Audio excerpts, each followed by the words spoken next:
Okay, in this lecture we're going to talk about the second tool from Aldo's toolbox, the axe. Again, make sure that you know all of the tools. You'll see that they're the theme of the lectures for many of the lectures in this class, so make sure that you know those. The first thing that I want to point out to you is in many of our forested systems, light is the limiting factor from a wildlife habitat standpoint. Okay, so if we have a closed canopy forest, that means the majority of sunlight that is hitting the canopy of that stand is being captured by trees. So in the understory, you can see in this stand, this was a former graduate student who is doing an experiment with red maple. That is a red maple that he is chopping down right there. Notice that there's very little plant biomass around him. So this is a closed canopy pine stand, and there are some shade tolerant hardwoods in the mid-story, and then at the ground level there's very little vegetation. Okay, so that's the important thing from a wildlife habitat standpoint about the axe. We can use it to increase the amount of sunlight penetrating the forest canopy down to the forest floor, and light is limiting plant responses to other practices like fire that we would pair together with the axe. So in a stand like this, if we're trying to manage for those types of early successional plants in the understory, the first thing we have to do is release light, and then if we use a practice like prescribed fire, we can see a great benefit from that. So this lecture really is to give you a basic understanding of silviculture and understand some of those terms, because if you're going to be managing wildlife in the eastern U.S., it's likely that you're going to work a lot in forest systems, and that's going to require that you have some knowledge of the silvicultural practices that we use in forestry and how they relate to wildlife habitat management. So silvicultural systems are often lumped into categories based on what the objective of the treatment is. So we have two general objectives from a forestry standpoint that we could accomplish. One is regeneration of a new stand, and another one is to improve the current stand. Okay, so we're going to talk about several regeneration techniques that are fairly common in this part of the world.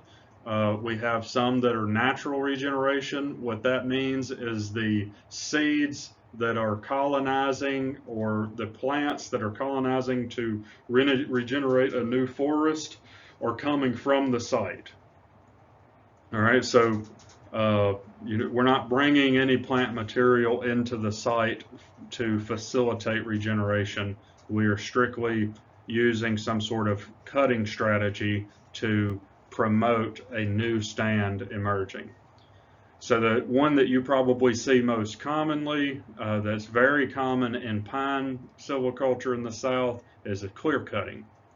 And basically, if you were going to use natural regeneration with this, that would essentially mean you go in and you cut down the trees that are merchantable, and then you just allow to regenerate whatever comes back. You may be able to have some control over that by pairing it with some sort of site preparation, or like prescribed burning or herbicide. But in general, we're talking about clear cutting and then allowing whatever to regenerate come back. This is uncommon in pines generally, to use it as a natural regeneration technique. It's very common to use clear cutting with artificial regeneration, which we'll talk about in a minute. Strip clear cut, that is essentially a clear cut that is it's generally long and narrow, and the idea with that is that you could clear cut in that strip to encourage seeds to invade from the adjacent stands that were not cut. So this can be pretty effective when you have a big seed crop of a windblown seed like many of our pines, but not nearly as common in our silvicultural systems here. because we usually are using artificial regen. So I'll talk about that again in a minute. We have some other general things like seed in place method. That's more common with oaks, and basically you prep the seed bed, you allow seeds to fall, and then you go in and remove the trees. That can be used with pines as well, but it's just not that common. It is something that you may run into though. Some advantages to these natural regeneration methods is you generally aren't doing intensive site prep in this system, and that allows for a lot of the native ground cover plants to colonize quickly, and many of our wildlife species, the early successional obligates or species that need that for part of their life cycle, they can use these young clear cuts that are in the first couple of years after cutting as a surrogate for that early succession. So that's a pretty important thing, and honestly, there are probably some of those wildlife species that have persisted on the landscape, even though they may be of conservation concern. They probably have persisted on the landscape to some degree because of the availability of clear cuts that provide that necessary structure that resembles early succession. So artificial regeneration is far more common in pine systems. Most of our silviculture down in the south relies on this. Essentially, what that means is the same kind of cut where you go in and remove all the trees. You generally do have some sort of intensive site preparation. Here are some of the things that we do commonly. The bedding in particular is done very often, and particularly with private landowners who are industrial private landowners, so like big timber companies. They also often use intensive herbicide application in combination with the bedding. The bedding is essentially raising the soil up so that the roots of the pine seedlings that are implanted are out of the water table far enough to colonize and do well. This is the major difference that you're going to get between natural and artificial regeneration. It is the site prep, because by design, we're bringing seedlings in from off-site, or in some cases seeds, but often with pine silviculture, we're bringing actual seedlings that were grown somewhere else. They were pulled out of the ground and brought to this site. That cost a lot of money. So it behooves the planter, whoever is trying to regenerate this new forest, they're intentionally trying to regenerate these seedlings that they are planting, and because of that, these intensive site prep practices are used to control all of the competing plant species. Because of that, they tend to be less diverse and lower quality in terms of habitat for a lot of wildlife species that would use that early successional structure.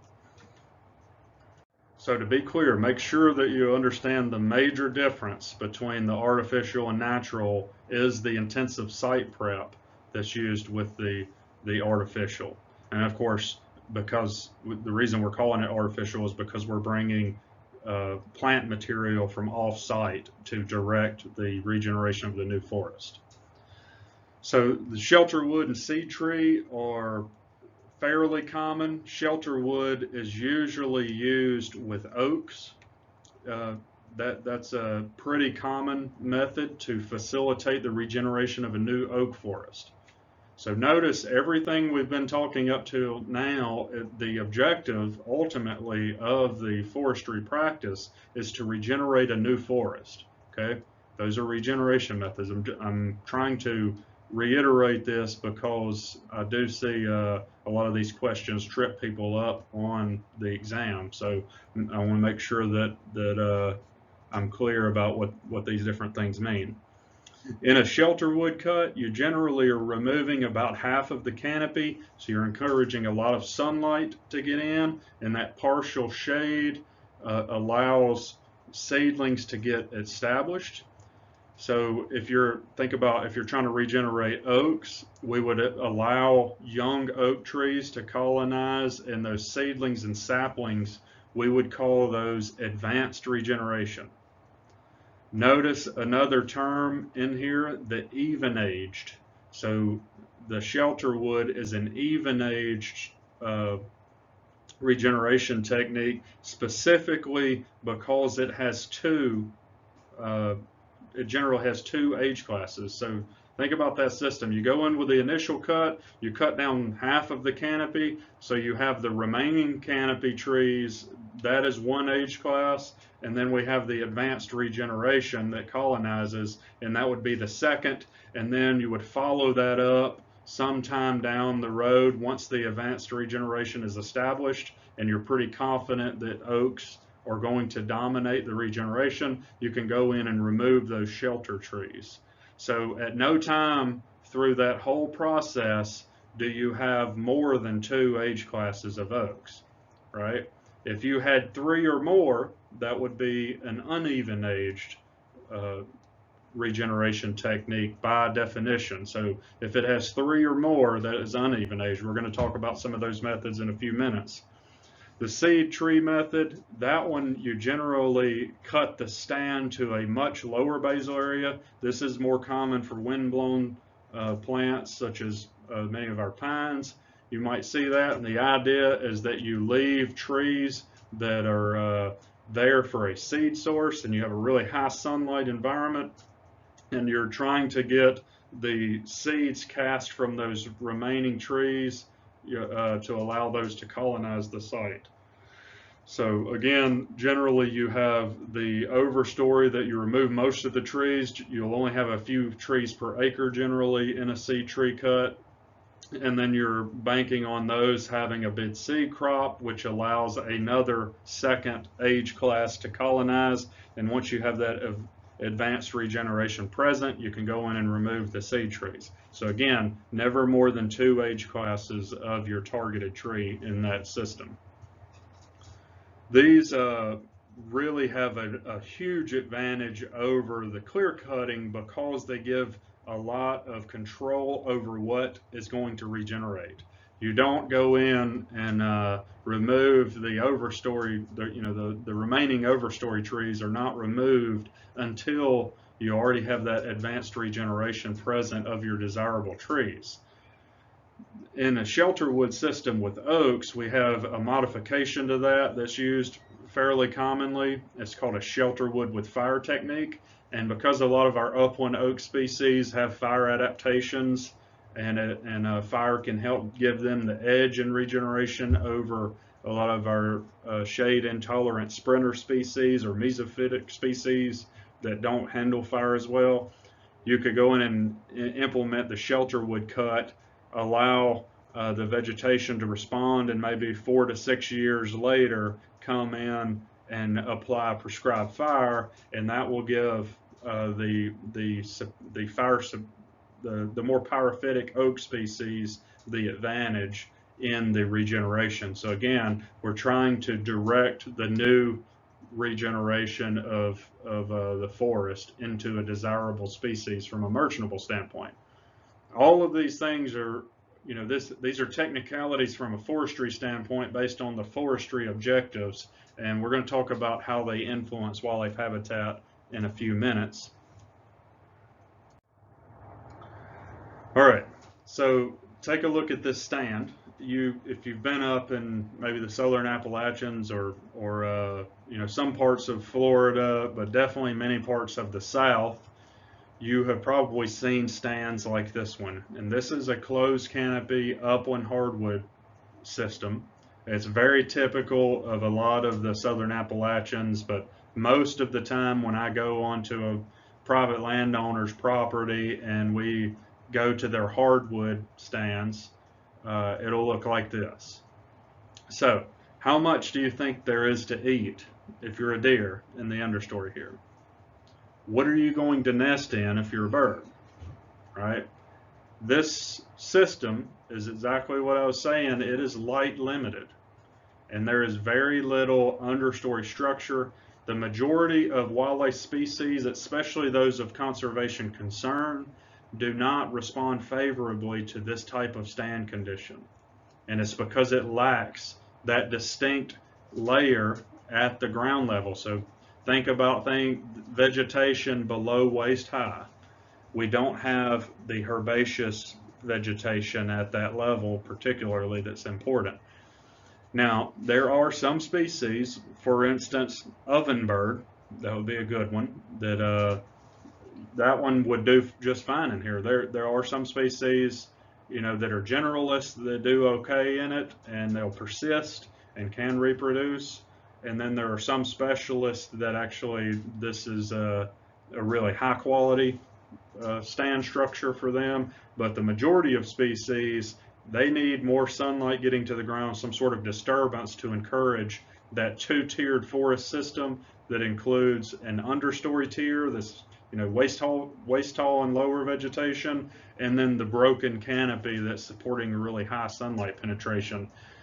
They don't have the third tier of mid-story trees, which is what you're seeing here, right?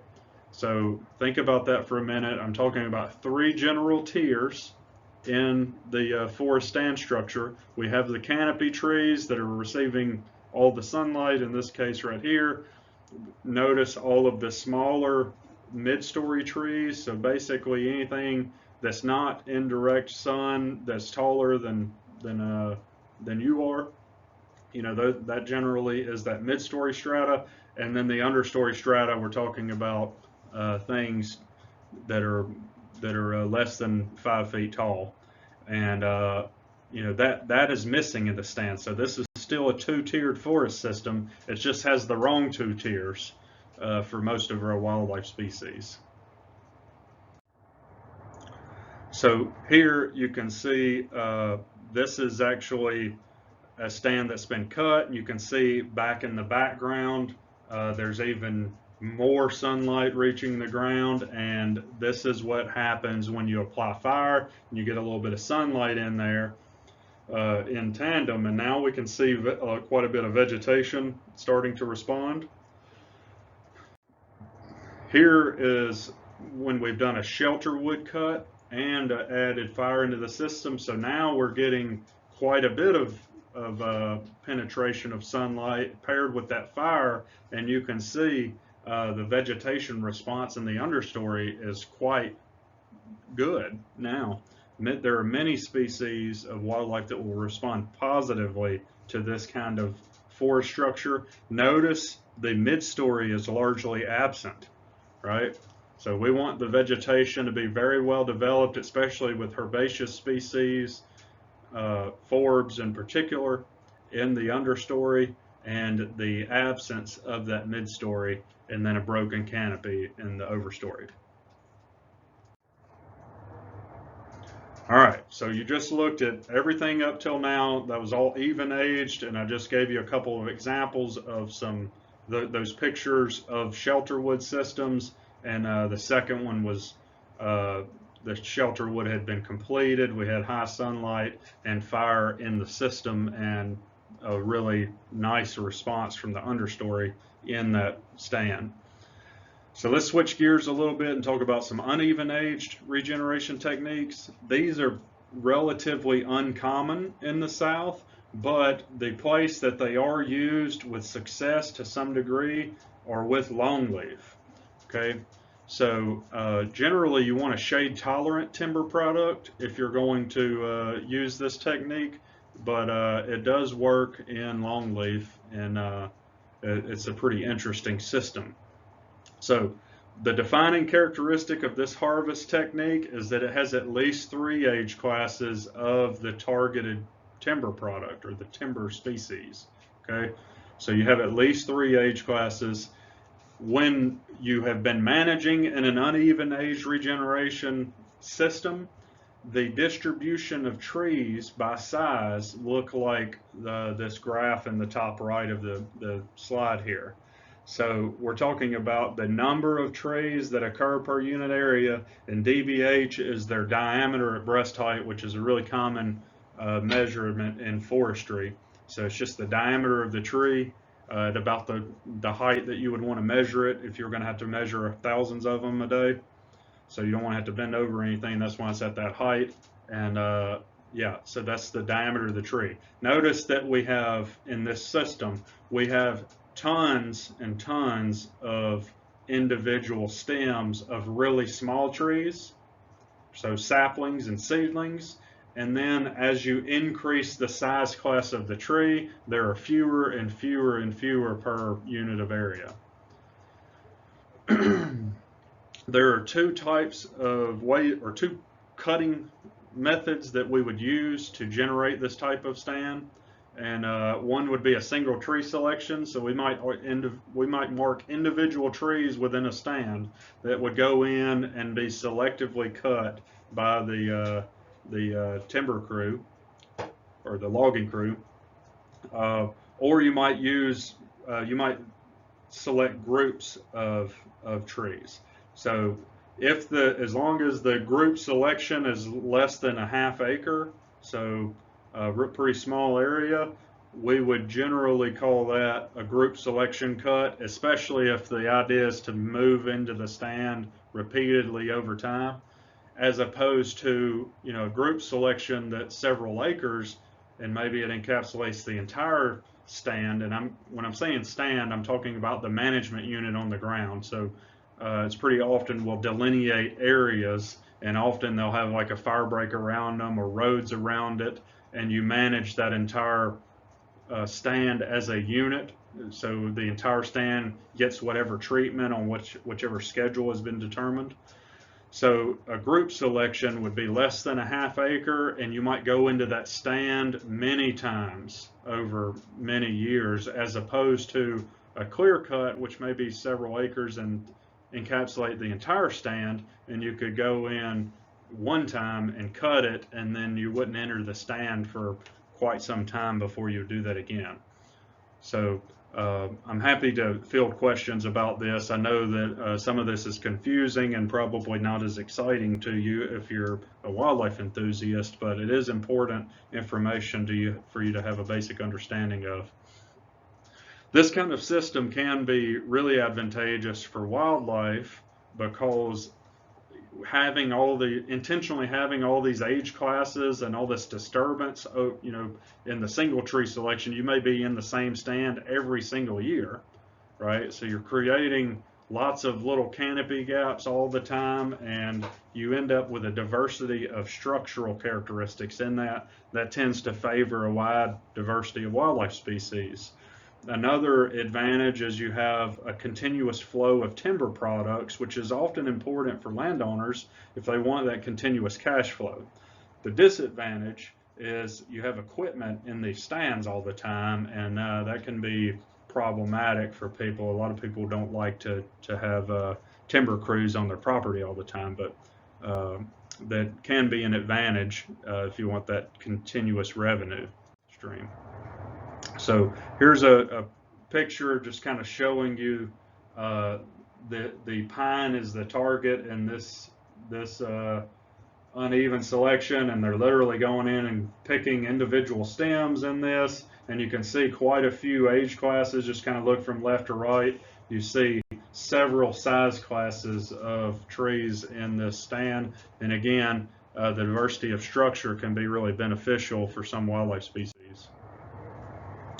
Here, I love these depictions because they kind of show you how these different things work. This was actually an iconic experiment down in the bottom left, but you kind of get the idea. In a group selection, you go in and select groups of trees, and the idea is that over the length of your rotation, you might end up with many size classes. Then they generally are in cohorts, right? Because every time you go in and cut a patch, that initiates a new cohort of colonization in that stand. So great visualization of what that looks like. All right, so everything we talked about up till now is a regeneration technique. We also have a couple of other methods that are the objective is not to regenerate a new stand. Those would be timber stand improvements. So if you have forestry objectives and the objective is not to regenerate a new stand, that would then fall into this timber stand improvement category. That includes like thinning pines, You may go in and thin them down mid-rotation, and the idea is to improve the conditions and the growth rate and quality of the remaining trees so that they reach that final size class faster that's most valuable. Something that we might use in many stands from a wildlife standpoint would be a wildlife retention cut, and that basically you're going in and removing species that are not very desirable from a wildlife standpoint. So you can go in and just generally kill those trees, and in that scenario you would generally leave things that are producing mast, or they produce cavities or some other unique habitat feature, and by killing the other trees and leaving them standing, you're leaving a lot of dead wood in there, which can be really important for a suite of species that need that dead wood, either standing for cavity nesters, or maybe downed wood for a whole suite of species that use that. But this is really common in places where the stand has been cut previously, and if that, over the past several decades, it could have been high graded, which essentially means they went in and cut all the valuable stuff and then leave all the stuff that's not valuable from a timber standpoint. And there's a lot of situations like this out there, and literally the timber value won't pay its way off of the ground. So a landowner in that case would have to pay somebody to come cut the timber instead of making money off of that. And if you're in that situation, this would be an option to improve wildlife habitat, is just to go in and remove a bunch of these trees. So generally, like this wildlife retention cut, when wildlife is the objective, and because that's become such a common objective now, we have a different silvicultural term that we would use for that, and that is called forest stand improvement. So generally, forest stand improvement, you have wildlife related objectives. It's to improve wildlife habitat for some particular species, whereas timber stand improvement, we're thinking about forestry objectives in that. By the way, there's a podcast and a PDF in the module that go into this in great detail. You definitely want to review those before you take the quizzes and exams.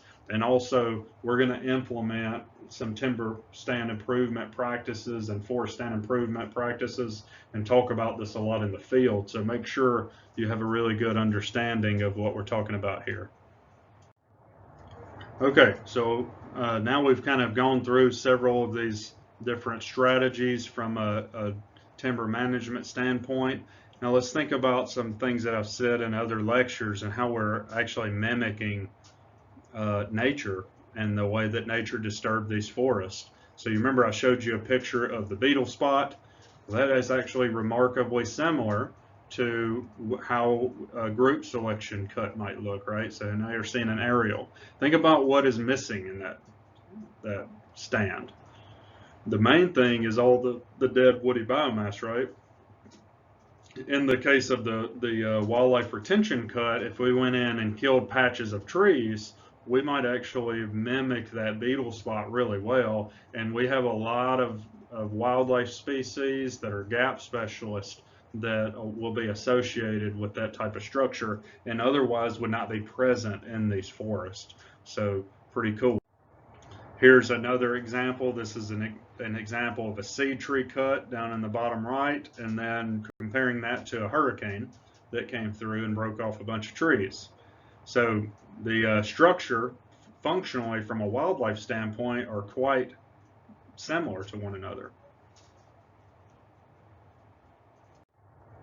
So here's another example of a windstorm up in the mountains, and very similar structure to that Shelterwood cut, right? That we showed. So a lot of these practices, whether we're trying to or not, actually mimic natural systems really well. And some of the the wildlife retention cut strategies might mimic them even better because of all the dead wood that's left. But there's no question, if you're interested in managing for a diversity of wildlife, having parts of the forest where these types of things are implemented can increase the diversity of species dramatically.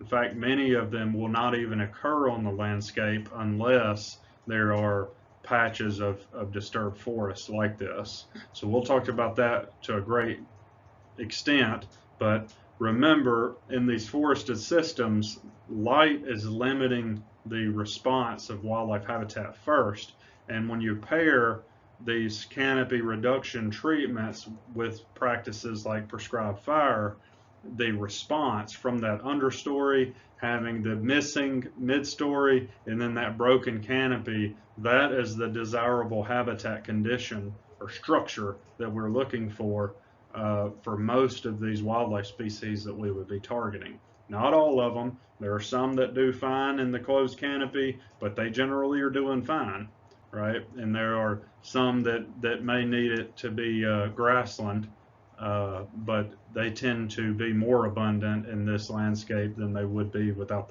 the canopy disturbance. So just keep that in mind. We're going to talk about that structure a lot and how important it is to a whole bunch of species.